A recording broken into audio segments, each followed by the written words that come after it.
Romance at a glance. Romance at a glance. What you say now? Romance at a glance. Go ahead, girl.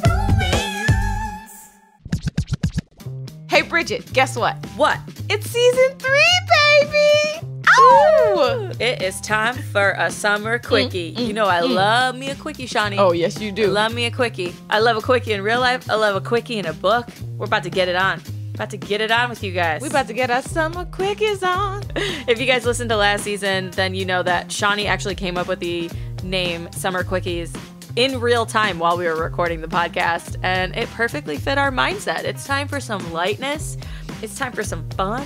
It's time for some sexy times. It is just time. Especially like with this corona going on, everybody's kind of stressed. And I love the Black Dagger Brotherhood. Yes. And we did that last season, but it was a bit heavier and the books were a bit longer. Right now, I want less commitment, okay? I want less commitment in my life. I want just some good old-fashioned, just quick, bam, bam, thank you, ma'am. You know what I'm saying? Some goodness. Yes, some goodness. We have so many good books coming up.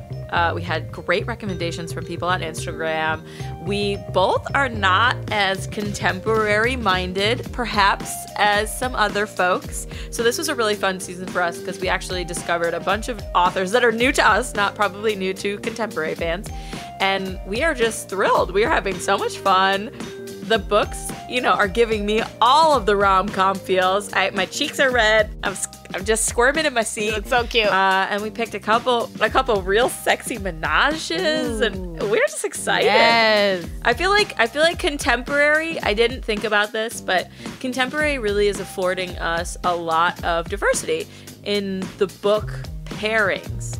Like Black Dagger Brotherhood, again, fans of the series, but Black Dagger Brotherhood, it is a bunch of white vampires and a bunch of white ladies and a bunch of male-female pairings. And so it was fun in this to have every book be in contemporary, but also just really different situations, really different characters, really different, sexy times between the different characters. Yes, Bridget. So the number one thing, so my favorite genre is historicals, right?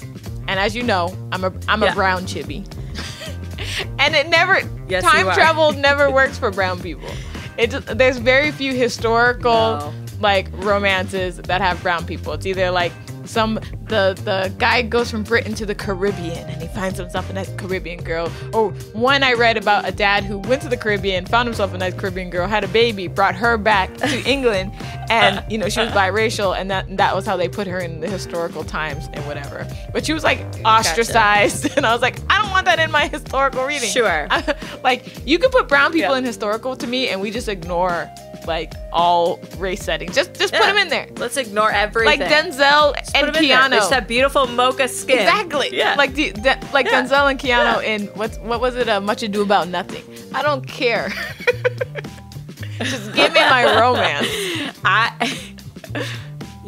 want escapism. Like you said, Corona is happening right now, and I just want to escape. I don't want real problems. I'm a little concerned because contemporary also, again, can cover a wide range of plots. And so there is probably a good likelihood that a few of these books I'm going to be annoyed solely because I'm going to be like, I don't want real life in this. I just want escapism. Overcome your problems faster, and let's get to the nitty-gritty. However, I am very, very optimistic. And I have to say that of all the books that we're reading this season, we're starting today with Well Met by Jen DeLuca. But of all the books that we're reading this season, the one I am currently most looking forward to is Heatstroke. And it is about two dudes who are totally different, who are both sort of, I'll call it moonlighting, as summer beach lifeguards. And they're going to fall in love. And I am thrilled. Apparently the sex is fire, and I'm just excited about that one. My interest is piqued. I'm with you. And I am ready. That is towards the end of the season, though. That is coming out for 4th of July. So first up, we have, of course, the gushiness of Well Met. Before we get into it, though, Shawnee, what book are you most excited for this season? Okay, so you know that my favorite genre, I don't care, it crosses genres really, is menage. That is my favorite. So Sated in Ink. Yes. I am looking forward to that, of course, so much. I mean, why one man when you can have two or three? I mean, it's like, can you choose between a strawberry, a blueberry, or a pineapple? Hell no. And I don't want to. I'm not a heathen. No. Okay? No. You make a fruit salad. You make a fruit salad and you just and you're the lap that shit right up. You're the dressing. Okay? Let me tell you right now. You're the yogurt in that fruit salad. You're like the skewer, maybe, that they've skewered. I don't know. There's a lot of innuendos. There's so many innuendos. Around. We can use skewers. And I'm into it. We can use yogurt. Yes. We can use skewers. Everything is juicy. Things are getting very juicy. I mean, and succulent. Think about it. When you put all those fruit in a bowl and you start mixing, all the juices start flowing. That's what I'm saying. Okay? So when Sated in Ink comes, I mean, it better do me right. It just better do me right. It's hard to do me wrong in a menage, honestly. If you just put such good sex scenes in there, I'm like, was there a plot? I don't know. What? But sex scene number 3, that shit was fire. All right, well, if you guys want to check out all the books that we decided to read this season, you can go to romanceataglance.com/upcoming-books. Or just head to our website and you'll see a giant calendar on the main page where you can scroll through. If you don't have the books and want to read with us, please click on those links and buy them. We get a teeny tiny commission. You can also buy them through Bookshop, which is a really cool new online bookstore which supports local bookstores. And, come read with us. Join the season. We have something for everyone this season. I think we should get into it, Shawnee. Oh, let's get into it, Bridget. Romance at a glance. Uh-huh. Romance at a glance. What you say now? Romance at a glance. Go ahead, girl. Well, hello, dear listeners, and welcome back to another episode of Romance at a Glance. I am Bridget, as always, joined by my co-host, Shawnee. How are you, Shawnee? I'm good, Bridget. How you doing, girl? I am doing fabulously well. Today, we are talking about Well Met, a contemporary romance where the plot is set in a Renaissance fair and small town, which I thought was interesting. I've never been to a Renaissance fair. Maybe as a child, I don't know. I don't think so. I've never been, but I've always wanted to go and be in character when I do it. So I was actually really excited about the premise of this because it's one I haven't heard of before. Yeah. It's like a premise I haven't encountered. So I agree. It's cool. I thought it was going to be super fun. Yeah. The book basically follows two characters who, shocker, fall in love.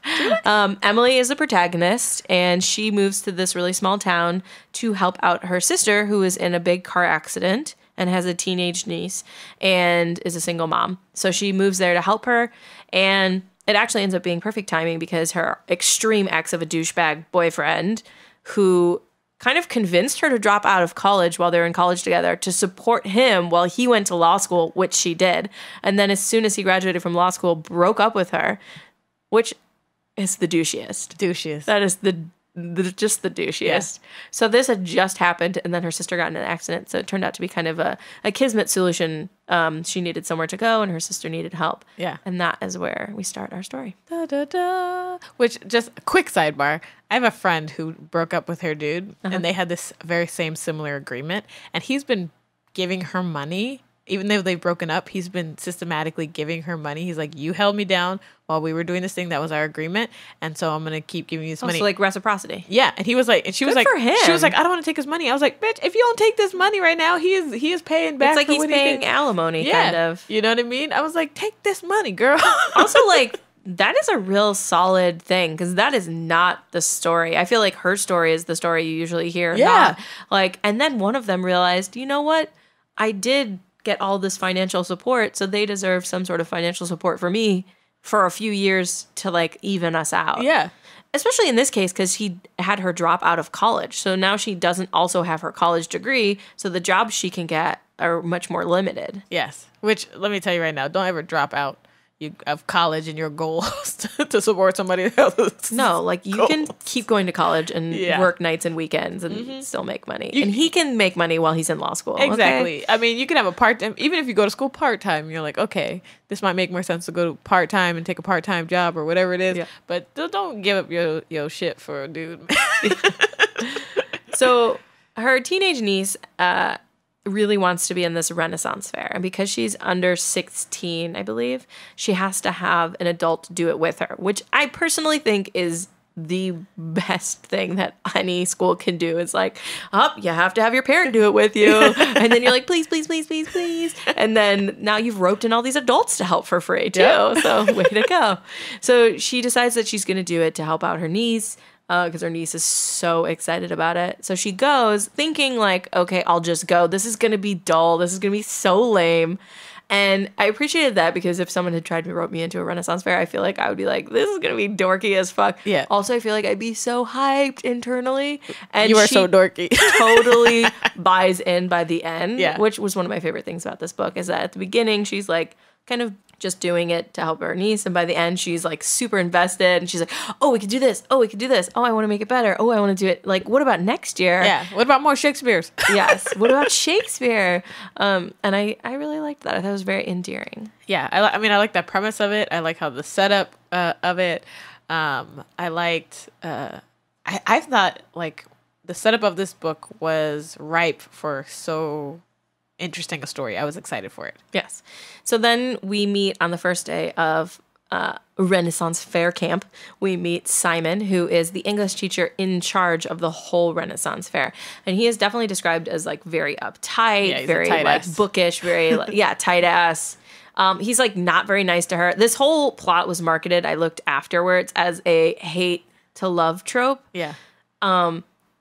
Except for that I didn't feel like he had a reason to hate her. Yeah. Whereas, like, he was being a dick, so she had a reason to hate him, but he didn't have a reason to hate her or hate to love is always, like, a misunderstanding. Yeah.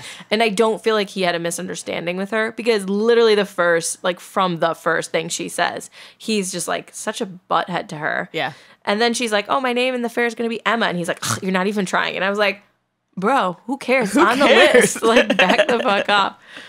Which eventually we find out it's because his brother, who died of cancer, was the one who founded it, and he died very young, and so he's like keeping it in honor of his brother, which is kind of the point where you're like, oh, they can fall in love now because he has a reason to be a butthead.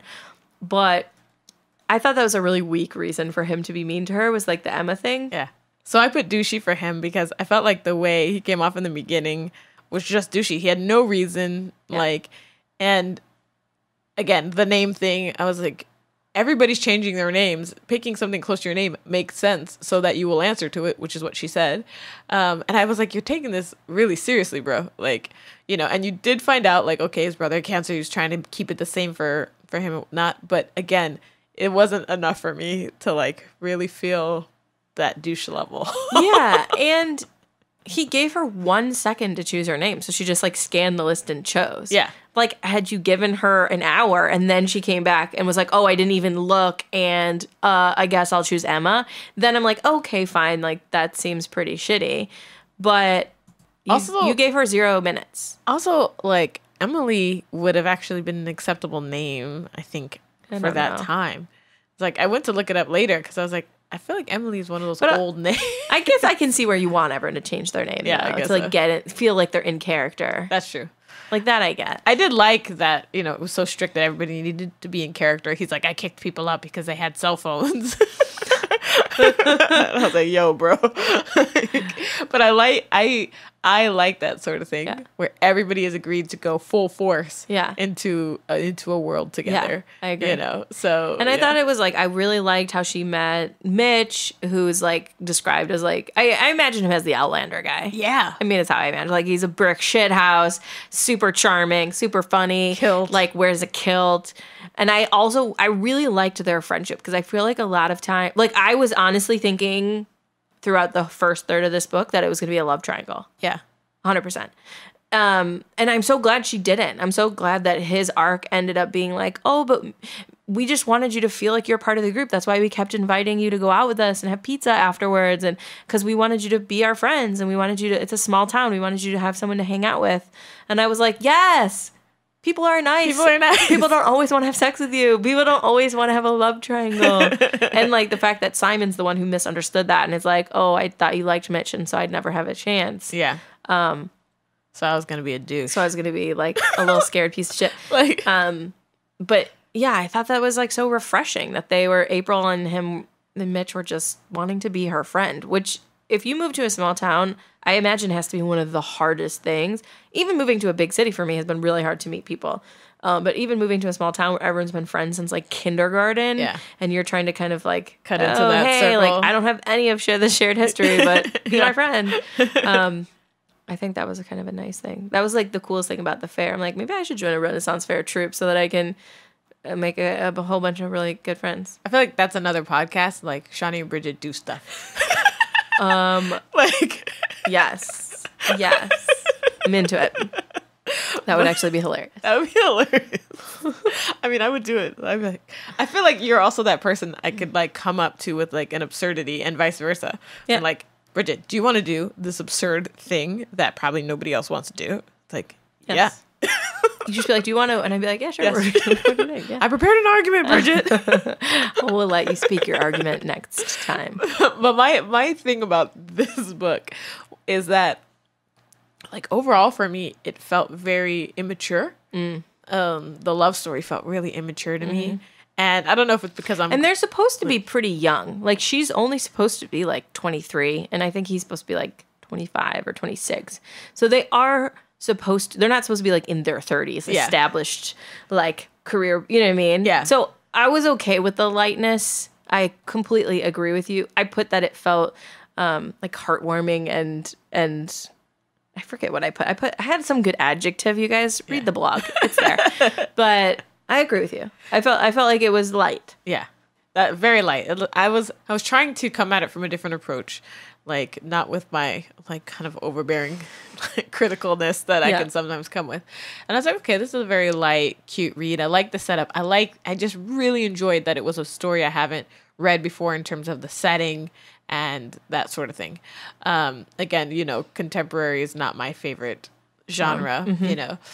So I really was trying not to be hard on it. But, like, I wanted more mature, a little bit more maturity from them. Yeah. I think also because, you know, like, I'm going through my own life issues. You kind of think of those as you're reading the book. So one of the things that drove me crazy throughout the book was that Emily was constantly indirectly communicating. Like, she never stated her needs at any point. Till the very end. Till the very end. Even when she wanted to keep the job, she didn't tell the woman she wanted to keep the job. Emily was always indirectly communicating. And so the quote that I picked for her was, well, how much longer will you need me working here?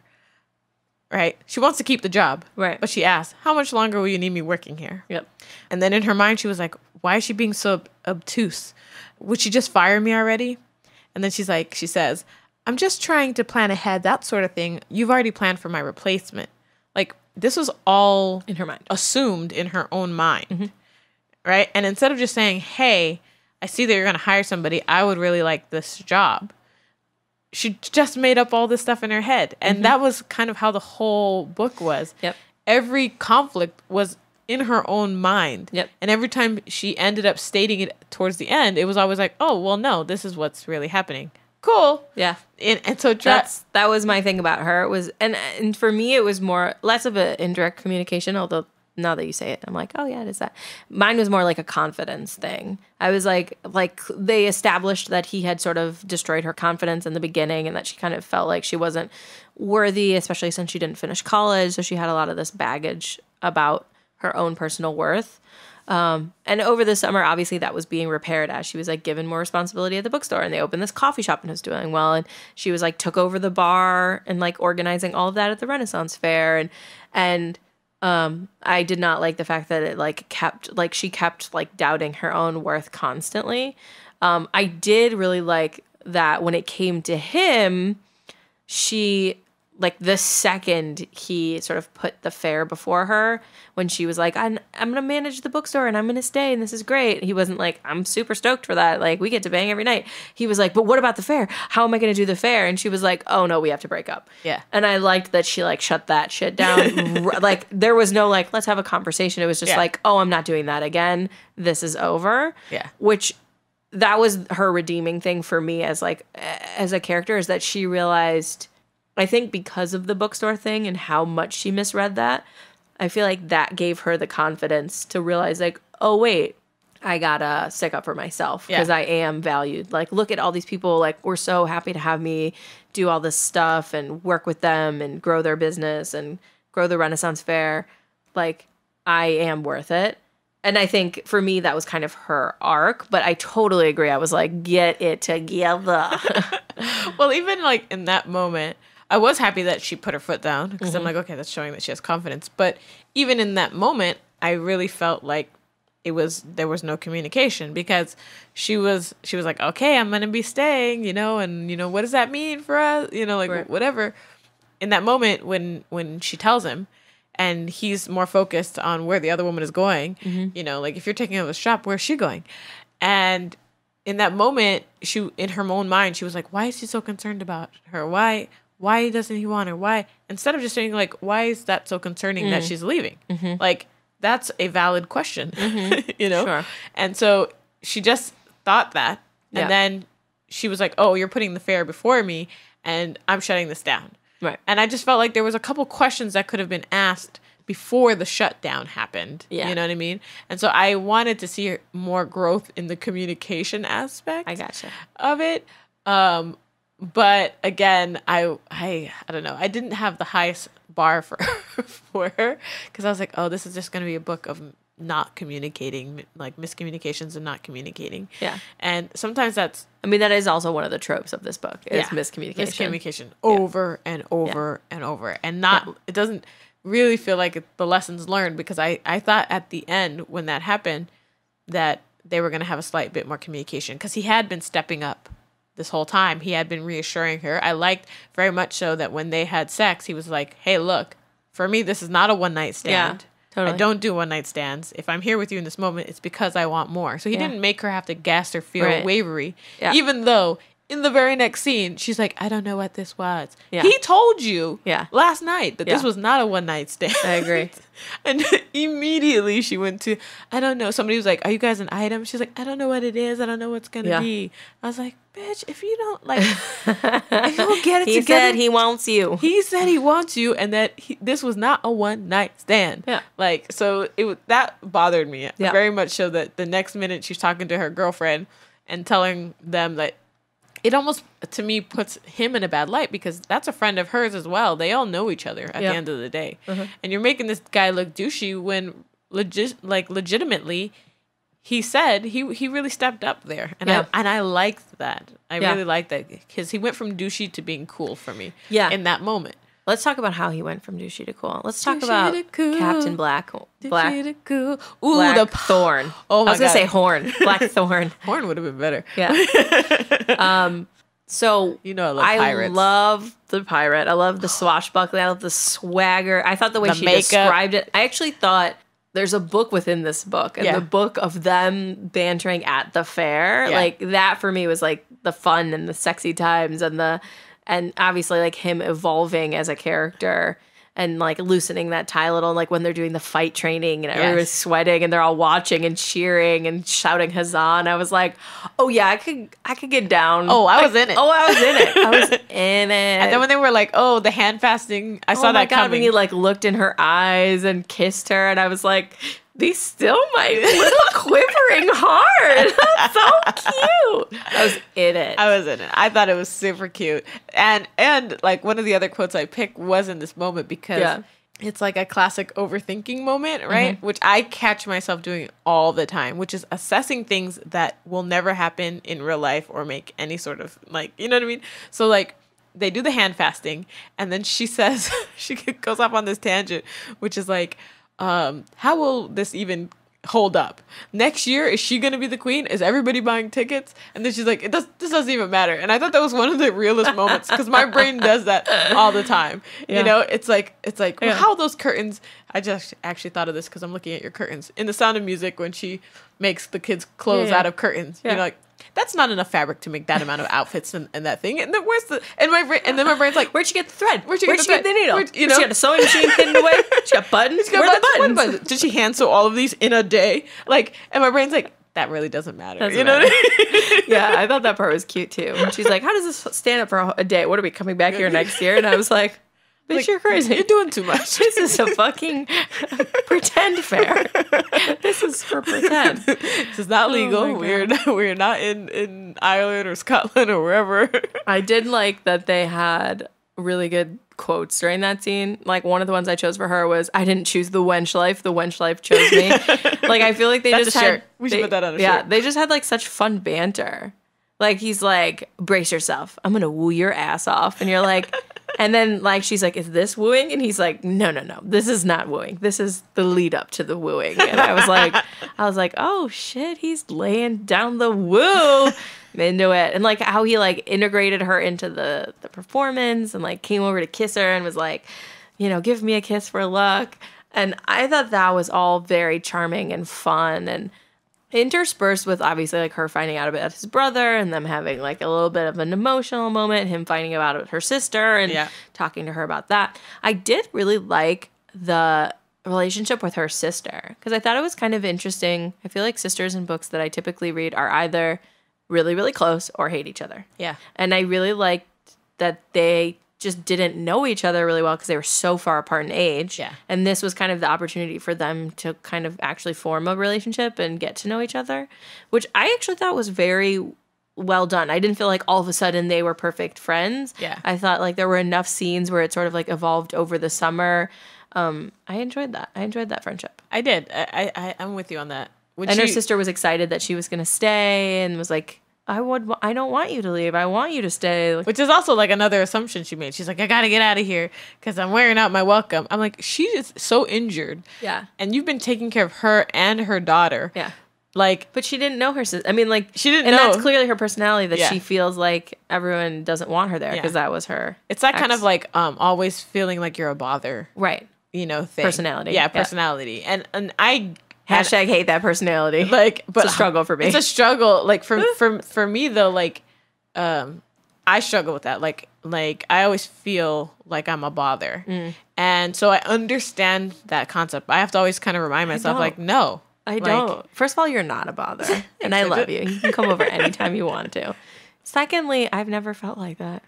Like, apparently have the confidence. You got the confidence, man. You got the confidence. But when I am a bother, people have just told me, hey, you're a bother. But I've never, I don't know. I've always just like invited myself into people's lives. Well, my mom told me recently, like, cause I've been just doing like self-work stuff.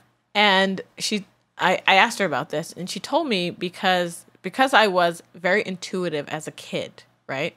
She said that I used to walk up to people, tell them about their life when I was like 6 or 7. And so people didn't want to be around me because I was just very blunt, very honest. And I would, like, as a kid, and would just put their business out. You know what I mean? And so I know you said this before, but I do wonder if you are slightly on the spectrum. Oh, if I'm not, because it's just a very unusual trait for a child to not, like, at that age, to not have any social awareness about. Oh, I had none. What to say or what not to say. I still don't. I'm just more err on the caution on the side of just don't talk. Right. It's not necessarily that I'm like, oh, don't say that in this moment. It's more like I'm just not gonna say anything and then I can't fuck it up type of thing. If that makes sense. Yeah. And I find that I'm constantly misunderstood, like a lot. You know, people get defensive when I say things. I'm saying something more as a fact, and then they get defensive, and I'm like, I think probably I didn't say that in a way that. You didn't give like the facial expression or the voice to show the compassion behind what I'm trying to say or deliver. Understanding or whatnot. You know, so I do always struggle with that. You know, but I asked her that and she said, like, she's like, that's when I saw you pull back because you didn't know what you were doing wrong, probably. Exactly. She's like, you were being rejected and you didn't know why. And so she's like, that's when I saw you really pull back into yourself. There was a shift that happened there. And so that was actually helpful to hear, because even the idea of being rejected, I was like, oh, okay, I do these things out of a fear of being rejected.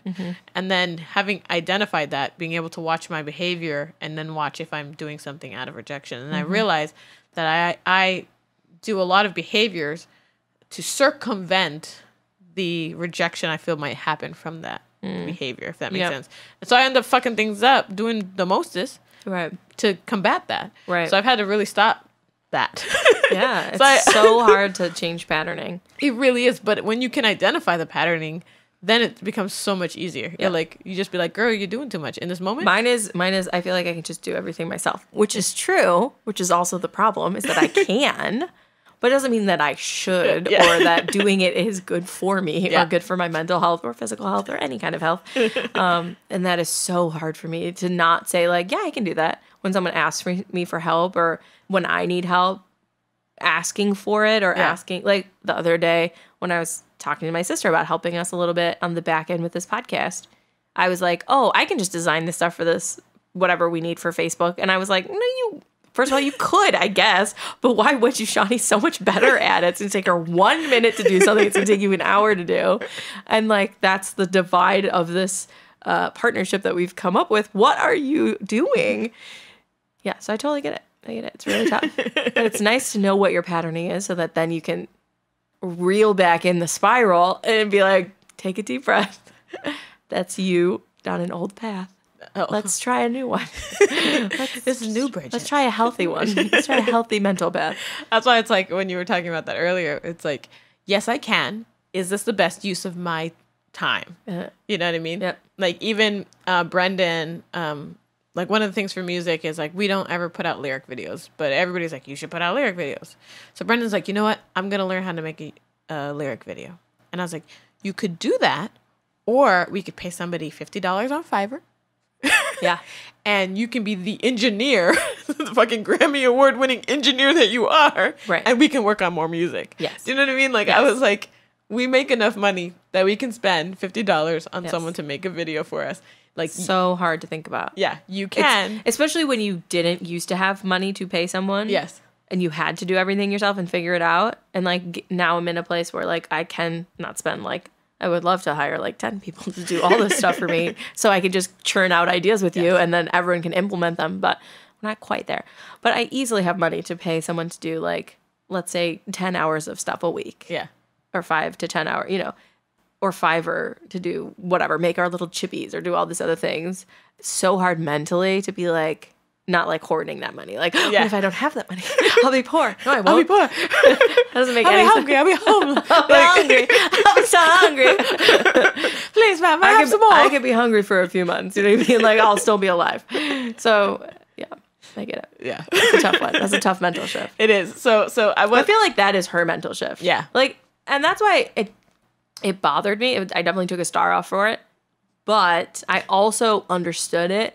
And I did feel like she evolved, maybe not in the communication sense that you're saying, but I did feel like by the end she like stood up for what she wanted. And then the next year at the Renaissance Fair, like she also had like like she clearly over the course of the year, we didn't get to see. Yeah. She clearly was like sticking up for herself in the sense that she actually implemented changes in how the festival was run and made it run better and made them more money. And so I saw that she had evolved and become more assertive and confident. Yeah. So like for me, I took off a star again because I was like, please get it together.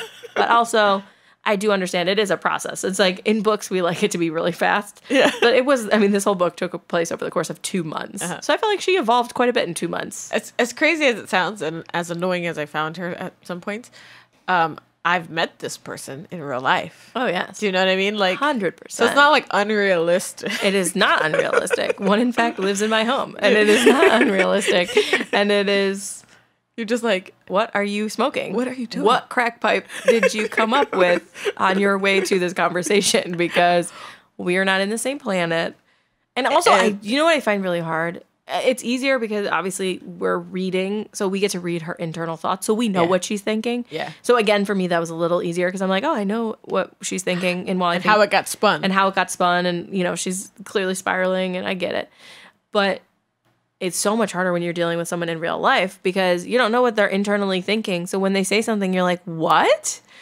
We didn't talk about that. What are you smoking? Like, but you can't really say to someone like, I have said to people, what are you smoking? But that doesn't usually go over super, super well with this type of personality. You know what I mean? It's like when if someone said that to me, down. I'd be like, you're right. I was out of control. So that's a good thing to say to me because my feelings don't get that hurt about stuff like that. And then I'm like, oh, was I crazy? Oh, I was. Okay, you're right.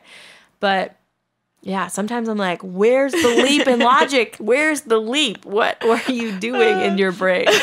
You know what I did? I don't know why this has popped in my mind, but I love in this book how much everyone ogles Mitch in the kilt. Because that's 100% what I'd be doing.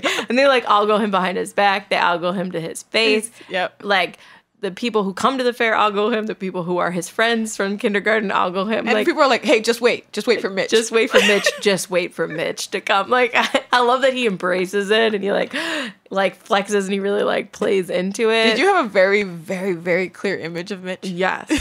Yes, I did. And it was glorious. And I feel like I didn't. I have been around men in kilts in my time, like real ones who owned their real kilts who are wearing them. It's a sight to behold. Do you know who I like? I don't know why, because it's like you're just wearing a skirt essentially. But I think it's like first of all, it's like it's the confidence, it's the swagger, it's the like, it's the tradition of it. It's the no underwear. It's the idea of like, what's under the kilt. In his case, it was bike shorts, but it could have been naked. We don't know. I mean, if you want to be true to history, when they're fighting and he like flips him over his back, I was like, everybody's sweating. You know they're sweating. It's hot. So good. Summertime. I love sweat. Everybody's hair's growing out. I also really liked, I know we talked briefly about the hand fasting, but I do want to say that I really liked the second hand fasting because as we've spoken about before, if there's going to be some sort of grand gesture, I need it to be grand, not only in grandness, but also like appropriate to the story and really showing that character that you get them. So she was upset that he was choosing the fair over her. So his grand gesture is that he didn't dress up on the last day of the fair and that he actually came in regular clothes, abandoned his character for her, which is a clear indication that he is choosing her. Had he just done the hand fasting in character with her again, I would have been like, nah, that's not a grand gesture. Yeah. We already did that.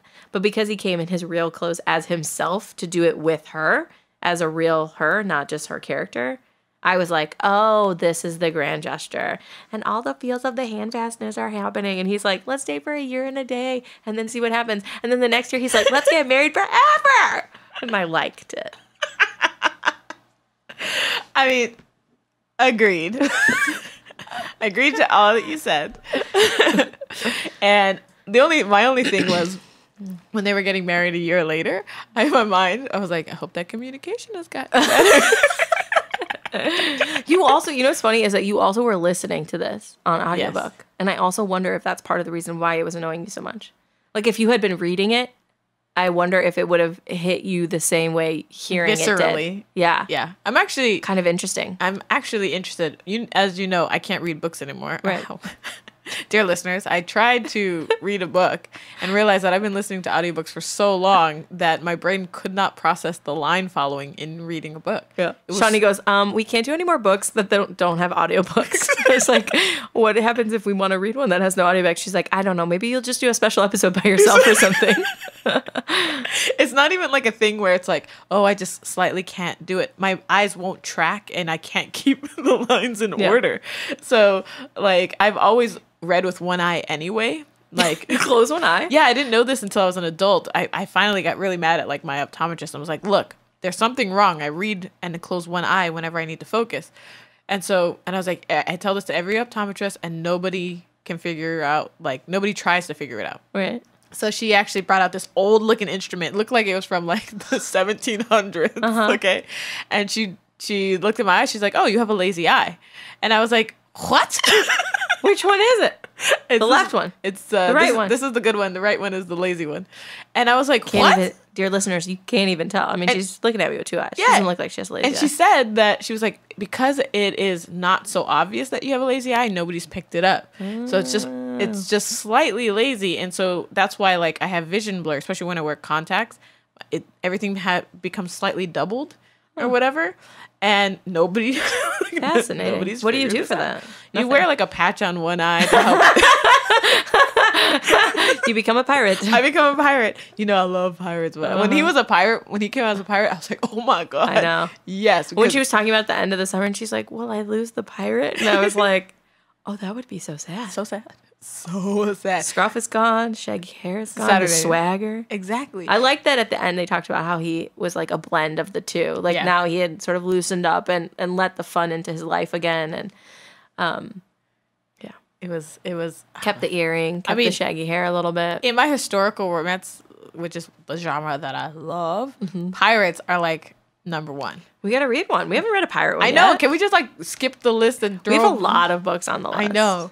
Because everybody has good ones. When we were like, oh, give us your favorite books. It was like many. There's a lot of. It's never too many. We'll keep reading. It's never too many. But I'm a little bit kind of like, because we picked Gentleman's Sinner just off of Audible randomly, and we got a terrible book. Yeah. But it's kind of cool to ask people what their favorite book is, because then you kind of have more of a chance of reading good ones, constantly good.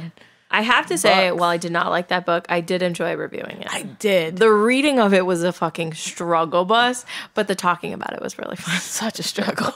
Such a struggle. If you guys haven't got that episode, you really should. It's a little bit shorter than other ones. I think it's only like 45 minutes or something like that. But it's basically me talking this fast about how much I hate that book, and Shawnee chiming in and being like, right? And me being like, and then this happened. That's some bullshit.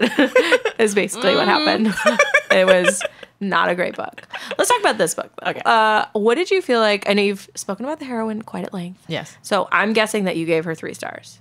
I did. All right. I did. Okay. I actually wanted to give her 2, but then I thought I might be being That's a little too harsh. That's harsh. So I gave her 3. Okay. I gave her 4 because, as I said, I docked 1 point for the issue that we've already discussed at length. What about our hero? Yeah. So our hero, so I found him a bit douchey in the beginning, but he did get redemption when he became a pirate. I was like, oh, man, it's really hard to come back from douchey, but y'all have done it for me. Yes. So I gave him a 3 as well. I gave him a 3 stars in real life because he was way harsh at the beginning. And then I gave him 4 stars as pirate. I mean, as a pirate, he could do no wrong for me. But like the reason I gave him a 3, right, was because I thought that even though he was douchey, I really like that he set his clear boundaries as to what he was doing. And I also thought that his character recognized her triggers when she was saying like, oh, well, this happened to me in the past, this happened to me in the past. You could see him altering the way he moved around her to make sure that he wasn't hitting these triggers for her and that she felt safe and that he was always telling her what his intentions were. So that redeemed him for me. Yeah, I agree. 100%. Was he a McDreamy or a McSteamy for you? Well, a little bit of both, Bridget. You know what I'm saying? He was a McDreamy, you know, by day, you know, but he was a McSteamy by night. Yes. I said he was a McDreamy with a McSteamy pirate center. Get that pirate in the middle. Like a chocolate and melty. Yes. Also, I liked their sex scene. I did too. I thought it was not only realistic, which sometimes I think is important, but also I felt like they had some heat. They had some sexy times. I liked that it started on the counter with the kissing and then the move to the bedroom. I liked what you said about him like reassuring her that this wasn't a one-night thing, that he was in it for the long term. I was into it. Yeah. I was into it. And like I feel like I measure all sex scenes by this. If there's going to be a condom involved, I like when they insert that in a sexy way. Yes. And so I like that there was a moment where he like, you know, reached over for the drawer, and then they talk about how she was started in that moment. She was like kissing his neck. You heard the wrapper, and then it kept going. That's it. And that's it. So you knew that they used the condom, but they kept it sexy. Yeah. Which I felt like was solid. Yes. Like, thank you. And then they didn't like bring it up every 5 this seconds. prophylactic, like that other book. And they used a prophylactic. And I'm like, why? Yeah. That is the least sexy way you can it's describe. The worst word. You could just say he reached into the drawer and you're like, we know what he's reaching for. It's not like he's reaching for a dildo to stick up her ass or something like that. Like, that's a different kind of book. Like, we know he just has a condom in there. Also, side note, I just had a baby. And now I can have sex again. And I reached into my side drawer, and we haven't used condoms in so long, they're all expired. Mission fail. So that should 100% be in a future book where they reach in and they're like, motherfucker, these expired condoms. It was really distressing, especially since I had said, like, before I had the baby, I was like, I bet you all the condoms we ever expired, because we knew we were gonna have a gap between when I could have sex again and the vasectomy, where we would need to use condoms because I ain't trying to have no more babies. And I was like, I bet you they're all expired. And we were both like, no, they're probably fine. Leah's like, I think they last for like 5 years. And we didn't think about the fact that we've been together for 5 years. Yeah. And we've been using other forms of birth control and or trying to actively have children, or I was pregnant so you can't get pregnant again, for the whole 5 years, basically. So we only used condoms for like the first week. Or not the first week, but like basically like the first like 2 months of our relationship. Yeah. Until we both were like, oh, here are my test results. Hey, we're on other forms of birth control. Let's fuck. Yeah. And they're all expired. So I had to go to Walgreens. And I'm like, I always bring my 2-month-old wherever I go. So I'm going to be like carrying my 2-month-old, like, I need these condoms. So I'm not trying to have another one. But I do want to have sex still. So this is where I am in my life. But that's hilarious. They were having very vanilla sex. Yeah. I said this book is really cute and about the feels. And the sex is about the feels, too. Yes. It was very sexy at the same time. But it was definitely like, it was definitely not like fucking. It was definitely like making love. Yeah, I said it was vanilla, but I did find it to be like steamy. It was steamy. Yeah, it was good. Steamy. It was enough for me. It was a nice build up too. Yeah, like I felt like they had like all the kissing at the fair, and he was like swashbuckling and flirting with her. Mm-hmm. And she kept talking about how she was getting all hot and bothered and rubbing her legs together. And I was like, they're gonna get it on. I like that she like went to his house too. Yeah. Because that was like a moment where I felt like she was being very bold and sort of proactive in her life. There wasn't that many moments I felt like, so I think it was good. It's a good moment. Yeah, it was a good moment. I feel like he appropriately rewarded her boldness. Yeah. With the nookie. So okay, so do you feel like this book was worth the read? Yes. I think so. Especially if you like contemporary romance. I think, first of all, it was very fast-paced. Mm-hmm. I thought the writing style was fun and, like, quick and moved along for me. There weren't any parts of the book where I was like, get to the action. I felt like they flipped from, like, her at the bookstore and with her sister to the Renaissance and back. I felt like it was moving. Yeah. I liked the side characters. I thought they were all very charming. I liked the plot. I thought it was, like, the Renaissance fair was a great setting. I love the swashbuckling pirate. I thought she got a little repetitive with her sort of internal monologue, especially in kind of like the middle third of the book. Yeah. But aside from that, I think it was totally enjoyable. I would recommend it. Nice. I'm like on the middle of the fence, right? So like, one, I actually thought all the other characters were way more interesting than our main characters or whatever. And they made the book for me. Uh-huh. Also, I got a little bit of that in my historical fix from the Renaissance fair, which I thought was fun. So I was like, oh, it's like the best of both worlds in here. So I do feel like if you like contemporary romance, that this is worth the read. If I were like to know what this book was about, I would never read it again.